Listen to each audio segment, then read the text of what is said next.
Hello and welcome to the Minnesota WIC Participant-Centered Webinar Series. My name's Karen and I'll be facilitating the webinar today. The continued goal of these webinars is to share ideas and best practices around participant-centered WIC services. Joining me today is my colleague Marcus, and he will be doing the behind-the-scenes work of monitoring the phone lines and making sure things run smoothly. So the topic for today is Evoking motivation. This is a core component of participant-centered WIC services. It's an essential part of our larger mission to help our WIC participants adopt healthy eating and nutrition-related behaviors. We'll start by exploring what motivation is and what drives it. Then we'll talk about how we evoke it. And then, once we have it, how do we build it and support it in our participants? I want to thank those of you that completed the little survey for this topic. I know it's hard to fit in the time for these surveys into your already busy schedule, but it does make these webinars so much richer when we can share ideas and phrases and strategies that have been successful for us with each other. Let's start by defining motivation. Here are some definitions that I found for motivation. The reason or reasons one has for acting or behaving a particular way. The general desire or willingness of someone to do something. The process that initiates, guides, and maintains goal-oriented behaviors. Motivation is what causes us to act. Motives are the whys of behavior, the needs or wants that drive behavior and explain what we do. So we talked about goal setting in an earlier webinar. These two concepts are very closely linked. Motivation is the force that fuels the fire to make and sustain those goal-directed behaviors. There's a myth in the healthcare setting. It's the myth of the unmotivated person. They're not interested. There's nothing they want to change. A fact about human nature is that most all of us have hopes and aspirations. We want to get better, do better. And what participant-centered counseling is all about is to evoke people's own motivations and resources for adopting healthy eating and nutrition-related behaviors for themselves and their family, and to offer our support, resources, and information to help get them there. Now, for some of our low-income participants, there are some times when certain needs outweigh others. Maslow's hierarchy of need says that people are motivated to achieve certain needs, and lower basic needs have to be met before I can think about other needs. If a participant doesn't know where they're staying tonight, or doesn't have enough food at home to feed their family tonight, I bet their main motivation is not going to be adding more vegetables to their diet. It's going to be getting food today. And one thing we do at WIC is we help people with those needs. Maslow called them basic or deficiency needs. We help them with food. We help them with food resources, referrals for other services like health care or housing. We help to get them to that place where they can focus on what he called growth needs, the desire for their families to be the best they can be, healthy, successful, the desire to have those positive things and healthy habits in their lives, to feel good about themselves and their families. And these motivations can and will come out in a supportive and accepting environment like WIC. As we discussed in the resistance webinar, sometimes there are several reasons why people don't share their motivations and hopes with us. Fear of judgment, shame, hopelessness. But everyone has motivations, even if they don't share them out loud. And this is where we come in. We have real power here. The way in which we talk with participants about their nutrition-related behaviors can substantially influence their personal motivation for behavior change. We have an amazing potential for influencing our participants in a positive way and their success. Motivation is the intersection of three things: importance, confidence, and readiness. So importance, it has to be important for me to be motivated to do it. There has to be a reason, a need, a desire. And confidence. I have to feel that this behavior is doable, that I could achieve it if I put my mind to it. And readiness. Am I at that stage of change to make this happen? Do my current circumstances allow for it right now? So we have the ability to draw out people's motivation and to build these 3 pillars on which that motivation stands. Build importance, build confidence, build readiness. And by building up these pillars, we strengthen the motivation, making it more likely that positive behavior change takes place. I want to talk a little bit more about one of these pillars because I think it's so important in our population of participants, and that pillar is confidence. Lack of confidence may be behind the fact that certain people get labeled as unmotivated. Often people might know what they want it, but they won't voice it out loud. They lack that confidence. Maybe someone doesn't feel healthy. They're not happy with their level of health, their diet, their weight. But we don't hear motivation talk because there's no confidence. They're frightened. Maybe they feel they have no control in that aspect of their lives. Maybe they've tried and they failed many times. So often there's this inner pressure, this negative voice inside ourselves saying, why haven't you done it already? You said you wanted to start cooking at home more. You've been saying it for years. Or, I'll never do it. I've tried to get on a regular exercise schedule. I do it for a couple of days and then quit. It'll never happen. Or, I've tried to stop smoking 10 times. I just don't have the willpower. So it's that frustration in ourselves. And this pressure, this negative voice, interferes with our ability to think clearly and to plan success strategies. We don't get out of that endless negative loop in our head. And this is often why change doesn't take place. But we can have a big role here. We can help participants look at the situation in a more hopeful, positive way. We come with a message of hope, with support, with listening ears, and with ideas and strategies, with resources. So we have a big role to play. True behavior change is very difficult. There are so many things that are designed to keep us from making the changes we want to make. Habits are highly ingrained by the time we reach adulthood. And when we want to create a new habit, we're fighting years of natural instinct, of stimulus and response. And that internal struggle of fighting an old habit in order to create a new one, it's a very uncomfortable place. And we often underestimate how much power the environment has to shift and undermine our efforts.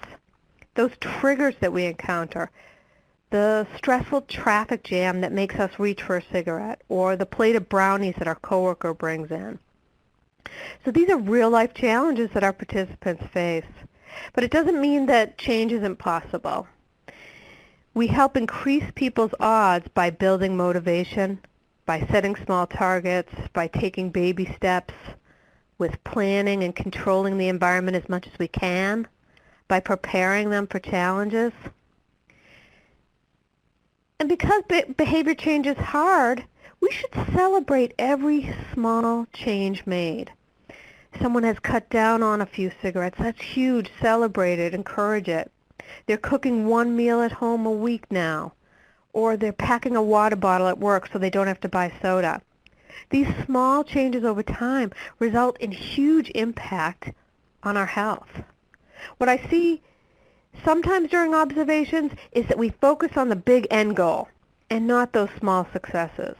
So I'll give you a couple examples just from my last site visit in another state. The participant said, I've got her down to 1 time with the bottle. And the nutritionist said, that's good. When will you be stopped entirely? Or in another example, a participant said, I'm trying to cut back on soda or pop. I used to have 5 a day, and now I have 2. And the nutritionist said, a good goal to go for might be about 2 a week. So they miss the opportunity to celebrate, affirm, and build on those small yet significant successes. And because behavior change is so hard, it's another reason for us not to educate on too many topics. Not to cover so many things, but to focus on one or two areas where there is motivation or interest.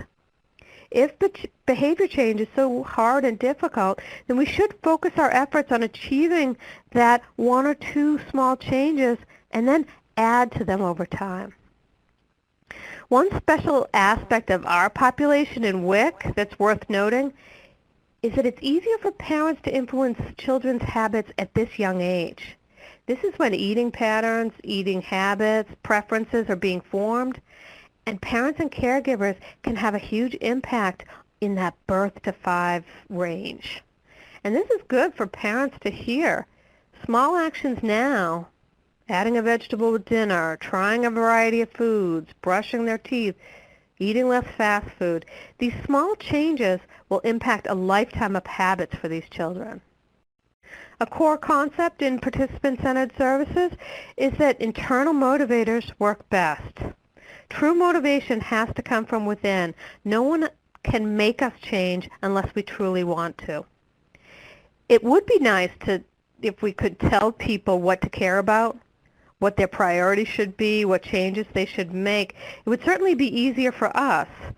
But humans aren't easy. We're complex. Human nature is to resist being pushed into behavior change when we aren't ready. And we don't want to be that small, insignificant, external push for behavior change. I don't want to put my valuable time into something that isn't going to work. I don't want to be this woman. She doesn't look like she's having fun here. So our goal with motivation is first to evoke it or listen for it, and then to build it, build those pillars of importance and confidence, plan around it with success strategies and our goal-setting skills, and to offer ongoing support and encouragement to those new behaviors. So we all know that change talk is verbal motivation. It's anything that indicates that people want or need to make a change, to adopt healthy behaviors, or to stop or reduce less healthy behaviors. Change talk could happen anytime during the appointment.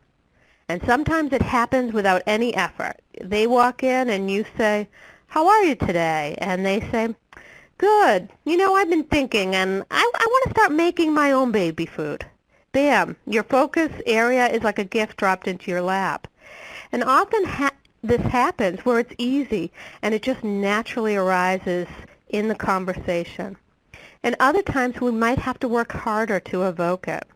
So our first goal with motivation is to get really good at noticing what change talk sounds like, because this is where we want to focus the conversation, or the bulk of it anyway. We asked you on the survey what were the most common areas where you heard motivation, and what does it sound like? So here are some of the responses. One topic was fruits and vegetables. That's a biggie for us. So here's some change talk around adding fruits and vegetables. I have been adding veggies in hot dishes. So they've already started taking action. This is a prime time to build motivation and to support that brand new behavior. I wish they would eat more veggies, that desire. I know I don't eat enough fruits and vegetables, but I've been trying to include them more in my snacks. So here you have unhappiness with the current situation, the need, and the initial efforts being made. Mikey spits out vegetables, and I want to have them as part of his meal. The desire for the positive health behavior, and then the challenge that's preventing it from happening. So we know we can help here, right? We're the masters when it comes to ideas for hiding vegetables or ideas for making them fun and desirable for kids. So how about bottle or sippy cup use? I really want him to get off the bottle, but he cries so much that it's hard. Here you have the desire, she wants it, but there's also another end of the argument, the reason why it hasn't happened yet, that ambivalence. But he cries so much that it's hard. So we can help here. We can help her build that motivation and increase that confidence by exploring ideas that will work for her.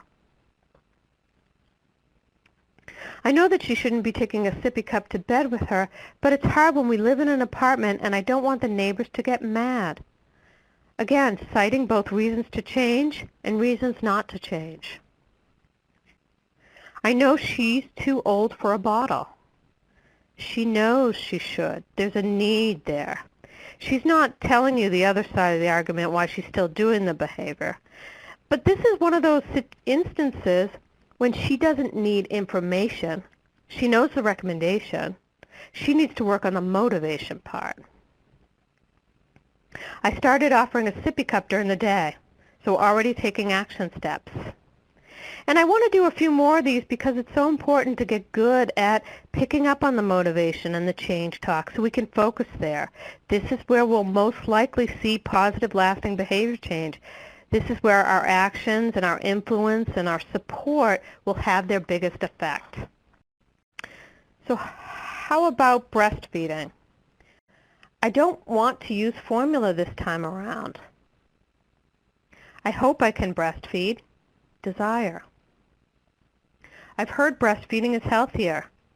She's giving reasons for her motivations. For water, we are trying to drink more water, so they're already trying. I would like our family to drink more water. That desire.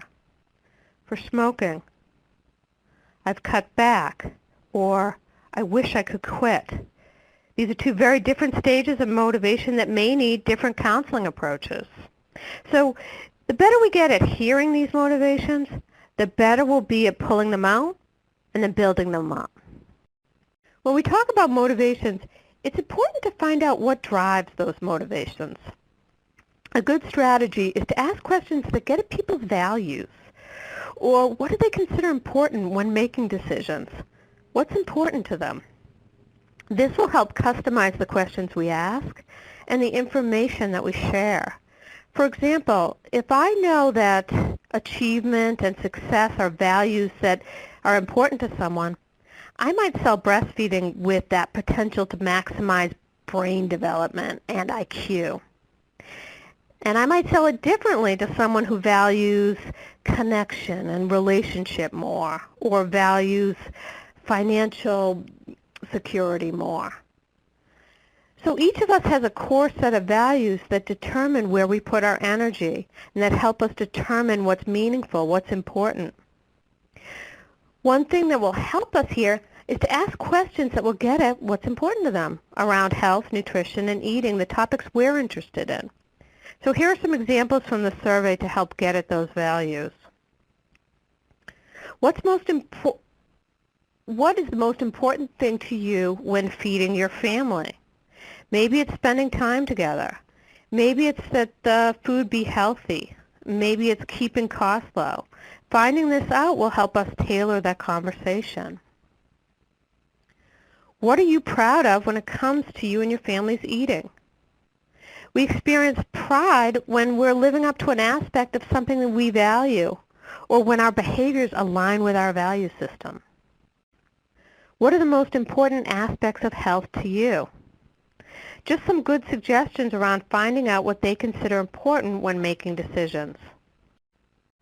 So now we'll discuss how to evoke change talk when it just doesn't fall in your lap. We talk a lot about this during these webinars because it's a core piece of our mission to help people adopt healthy behaviors. Often during our assessment process, we're trying to get at that big picture of their world, their eating, and their needs and interests. This change talk will come out.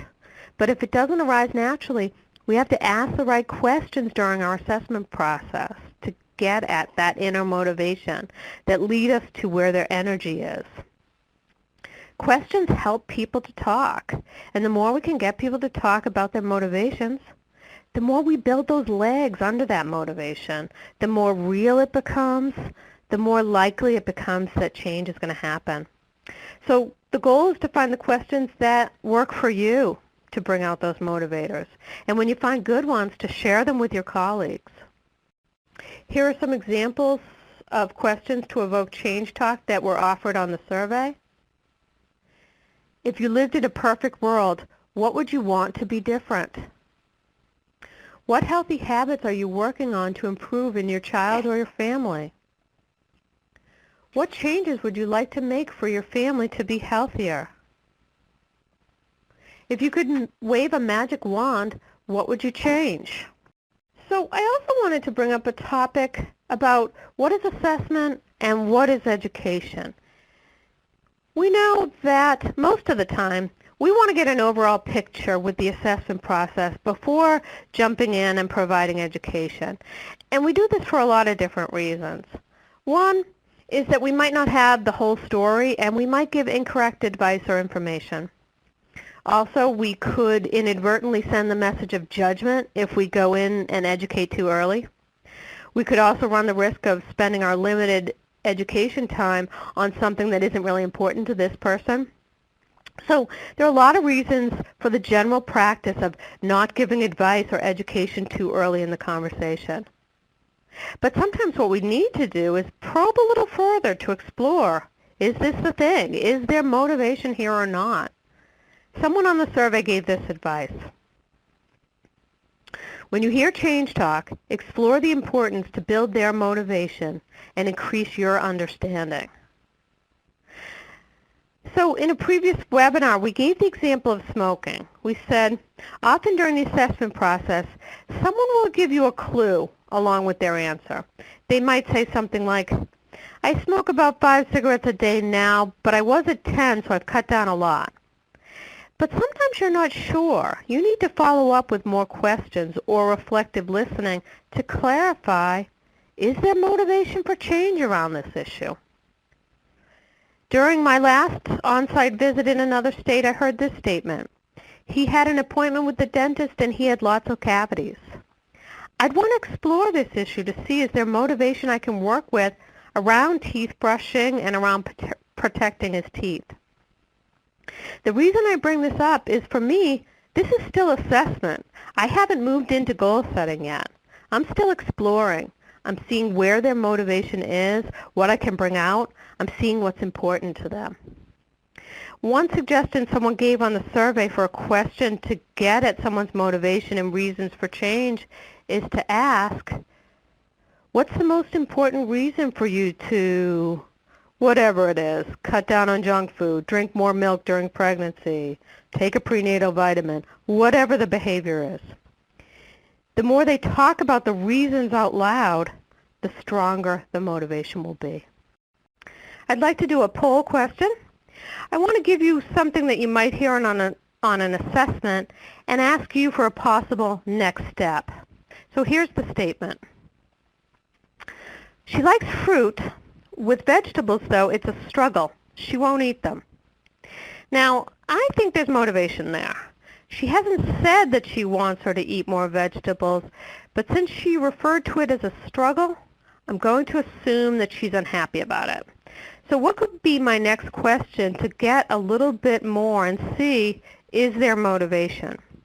So I'll do a poll question. And first I'll read the question again, and then I'll read each response, and then we'll vote. So the statement is, she likes fruit. With vegetables, though, it's a struggle. She won't eat them. So 4 possible responses could be, you'd like it if she would eat a few more vegetables than she is right now.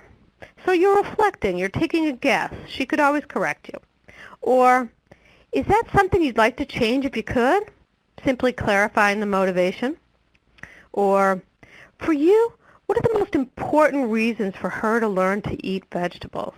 Asking for that importance.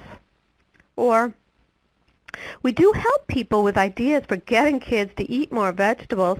We've collected a lot of strategies from parents. Would that information be helpful for you?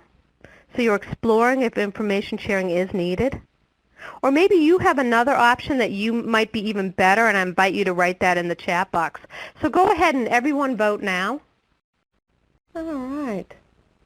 I'm going to go ahead and broadcast the results. There's still a few coming in. But it looks like we do have a winner here, and that's the second response. Is that something you'd like to change if you could? Just simply clarifying, is this a place of motivation? Simple question. I'm going to go back, continue.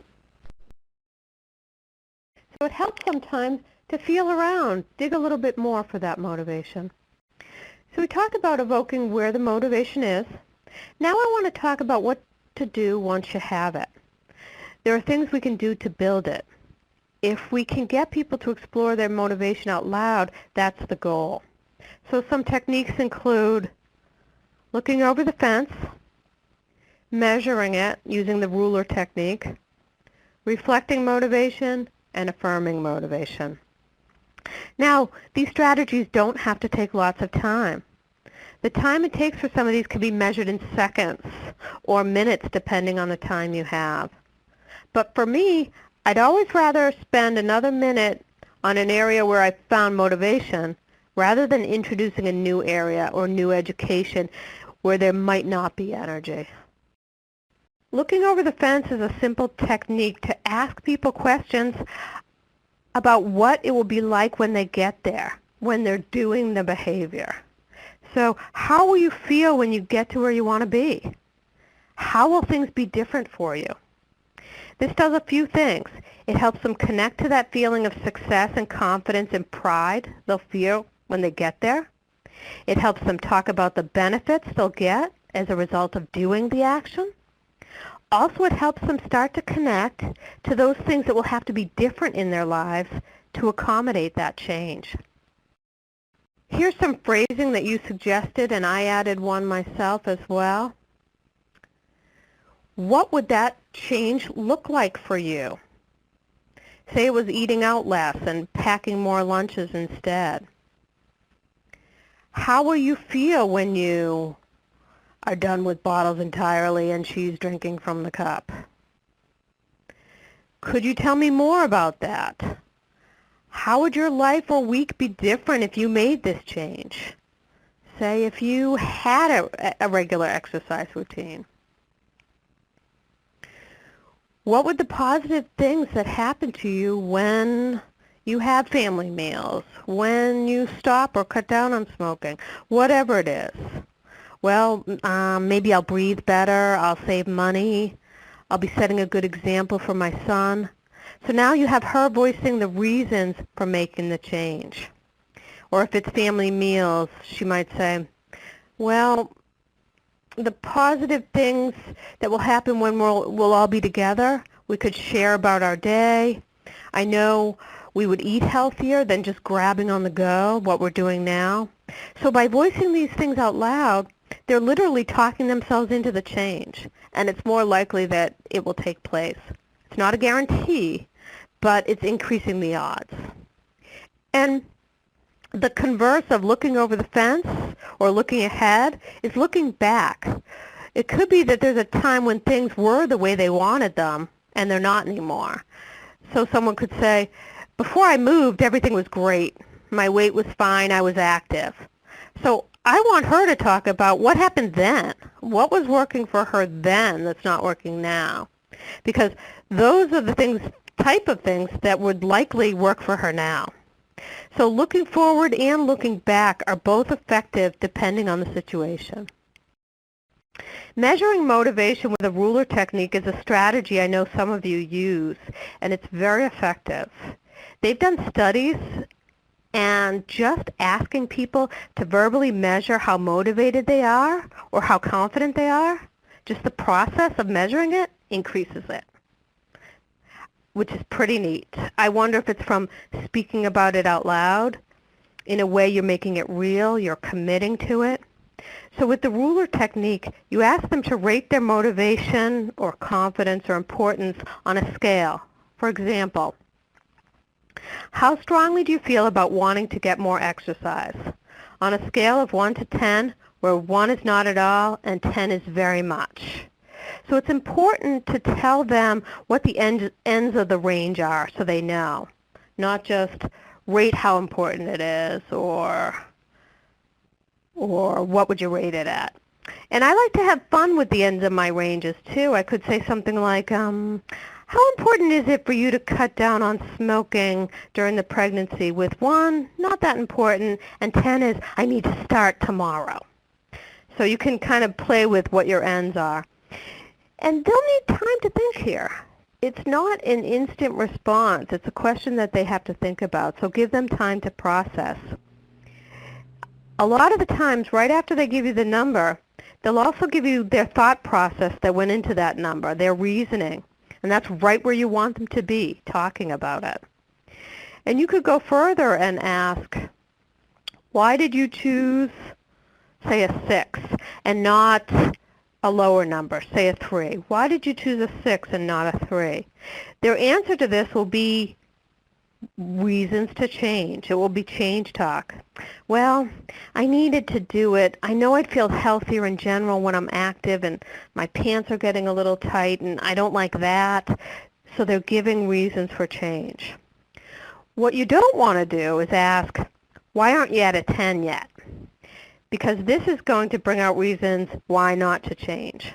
Well, I didn't choose a 10 because my life's so busy, I just don't have the time to fit in exercise. So another slight shift on this could be, so you're at a 6 right now. What would have to happen to move you to, say, an 8? So it's not why aren't you there yet, but it's what will it take or what has to happen to get you there. And this is getting at those challenges. I'd only use this strategy if their motivation rating was over a 6, I think. If they're still down around a 3 or a 4, I just want them to get a focus on the change talk and the benefits at that point when that motivation is smaller. And I need to build it up a little bit. And you could even work with a 1 or a 2. You're not a 0. Tell me about that. I'm not saying that change will take place if their motivation is at a 1 or a 2, but you could have the conversation and it will help them get closer to making a change down the road. Reflections are a powerful way to build motivation. They say, I hear you. I want to hear more about that. I'm interested. They build trust. They encourage people to talk. They encourage people to tell you more. And again, that's exactly where we want people. It allows them to hear their own motivations through your lips and through your own phrasing. You want what's best for him and to help him have those healthy habits when he grows up. You're also telling them that their motivation is important and it's worthwhile. As an example, a participant might say, I'm afraid my daughter is going to be overweight because she sees my bad eating habits. Well, one reflection, and there could be a lot of effective ones here, but one could be, you want to be that role model for her. So they get to hear their own thought process through your words. So here are some responses from the survey around reflecting motivation. I may also reflect on what I heard and then add, is there anything more you have to share about this? So reflecting and asking for more. Reflect the change talk and offer suggestions from other moms. You said you really want him off the bottle, but find it hard at times. Would you like some suggestions that other moms have to make it easier? So you're reflecting, and you're asking permission to share. You're asking if they want the information. That's a sign of respecting their autonomy. So here's an idea to encourage motivation to breastfeed. Reflecting back anything you hear them say that is positive about breastfeeding and asking them to tell you more of their thoughts and feelings about it. Evoke their efforts and strengths that will help them be successful and reflect these back to the client. What a powerful way to build confidence. Often with reflections, it's about choosing what to reflect. Often reasons for change and reasons not to change, they come out in the same sentence. So here are some examples. I want to drink milk, but I don't like the taste. I wish he ate more vegetables, but he just refuses and pushes them around his plate. I know breastfeeding is healthy, but with my job it would be too hard. And it makes sense. If someone hasn't adopted the behavior change yet, or hasn't made the decision to adopt the behavior, there's a reason for it. There's changes, there's reasons to change and reasons not to, or challenges. And they often come out in this big long stream. Sometimes it's like finding that needle in the haystack where that motivation is. Now you have the choice. You can reflect only the change talk, or you can reflect both sides of the argument, the challenges and the motivations. Both are valid techniques and both can be useful. Because reflections will keep people talking, and they'll often continue from the last thing that you said. So one good rule of thumb is to put the motivation after the challenge so that it's the last thing they hear, so it's what they'll continue with. Here's another poll question. It's an example of a mixed statement. So I'll read it to you first. I don't know where I'd find the time to exercise. I think walking would make me feel healthier, but my days are full already. You can't create time. I have to pick up the kids, and then it's time to make dinner. There's not a minute for me. So it's not the strongest change talk, but there's definite motivation there. It's something to work with and see if we can build it. So I want to give you 4 reflections and see which one you like best. So I will read the statement, and then I'll read each of the reflections and see which one, and then we can vote. I don't know where I'd find the time to exercise. I think walking would make me feel healthier, but my days are full already. You can't create time. I have to pick up the kids, and then it's time to make dinner. There's not a minute for me. So one response could be, your days are full already, but feeling healthier and exercising are important for you, even if it means just adding small amounts right now. Or, so if this is going to work, exercise would have to be at a time other than after work. So you're reflecting just one part of her statement. Or, you want to feel healthier, and for you, being very strategic about fitting little chunks of activity into your already busy schedule is going to be important. Or, this last one's a strategy. It's called continuing the thought. With this reflection, I'm going to take a guess at what she would say next, or maybe what she isn't saying.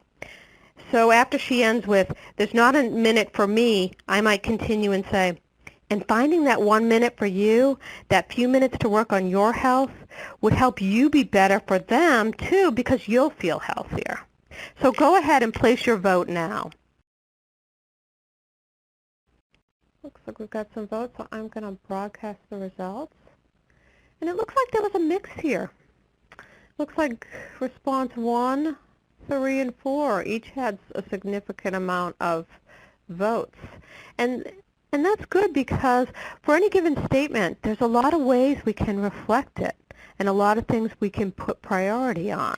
So you can decide for you what makes sense. It looks like the winner was, you want to feel healthier, and for you, being very strategic about fitting little chunks of activity into your already busy schedule is going to be important. All right, I'm going to go back and continue. So we continually talk about the power of affirmation to strengthen any new behavior. We can also affirm the motivation if the behavior hasn't started yet. We said that so many of us lack the confidence in ourselves that we can change. And we said that behavior change is hard and takes confidence and courage to try something new. So affirmations help give people that confidence. They empower people. And this can work in every aspect of your life, with your family, with your coworkers. I'm going to give you an example of something that for me came up a few weeks ago. I think many of you know Kathy Carruthers. She created that loving support material for breastfeeding. And she uses affirmations so effectively. And I was doing a 2-part project for her, writing up the results of 2 surveys we did around breastfeeding. And I worked on the first one, and I was having all this self-doubt. Was I giving her too much information? Was it what she wanted? I was struggling. And after the first one, she gave me all this affirmation. And it made me feel really good. And as a result, I went into the second report with so much more confidence. It came so much easier for me. I didn't have all that self-doubt I had on the first part of the project. And I knew what was going on. I knew I was being influenced by that affirmation. I knew what was driving my behavior. But it didn't matter. Her praise felt good, and I wanted more of it. And it made me feel good about myself and feel confident. And it's that simple.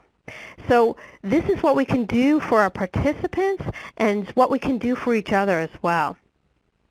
A strong affirmation will often connect the behavior or the motivation to some strength you see in that participant.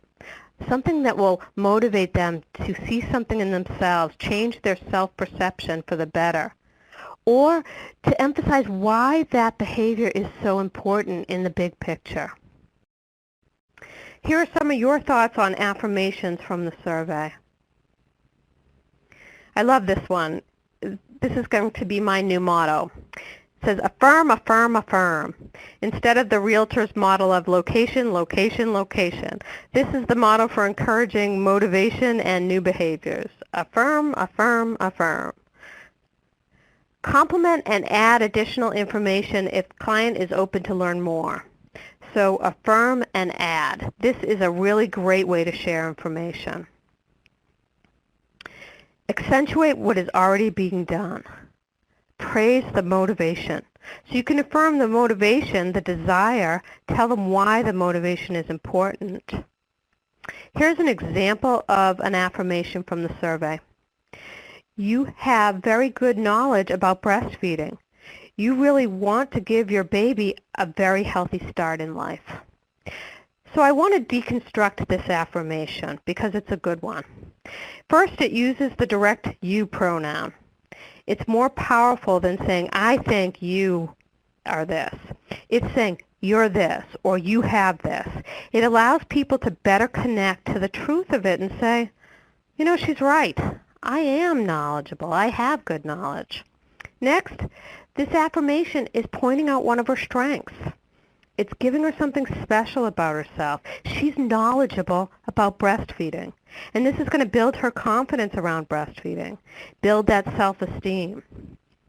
Also, this affirmation explains why the behavior is important.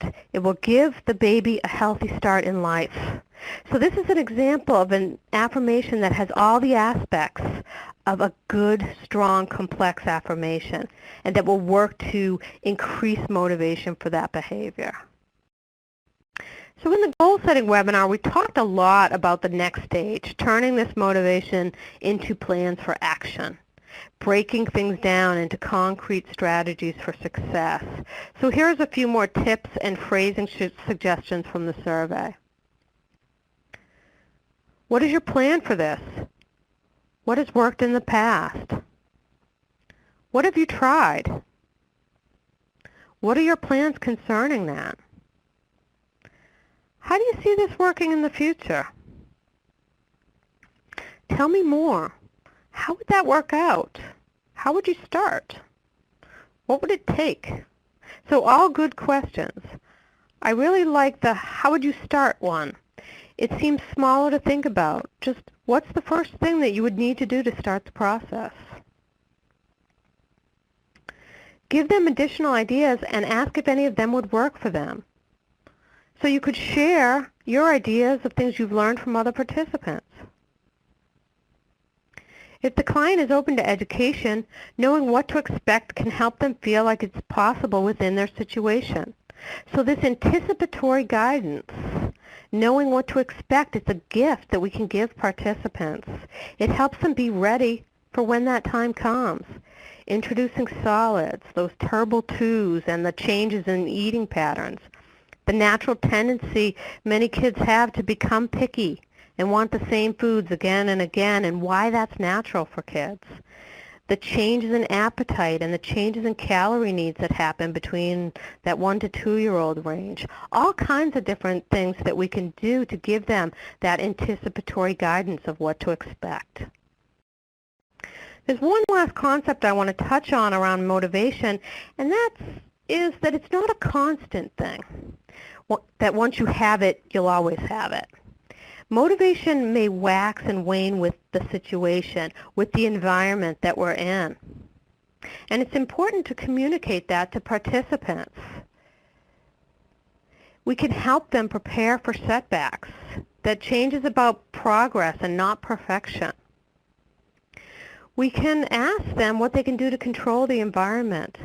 Maybe not having the junk food in the house. Maybe laying out the sneakers the night before. whatever it is.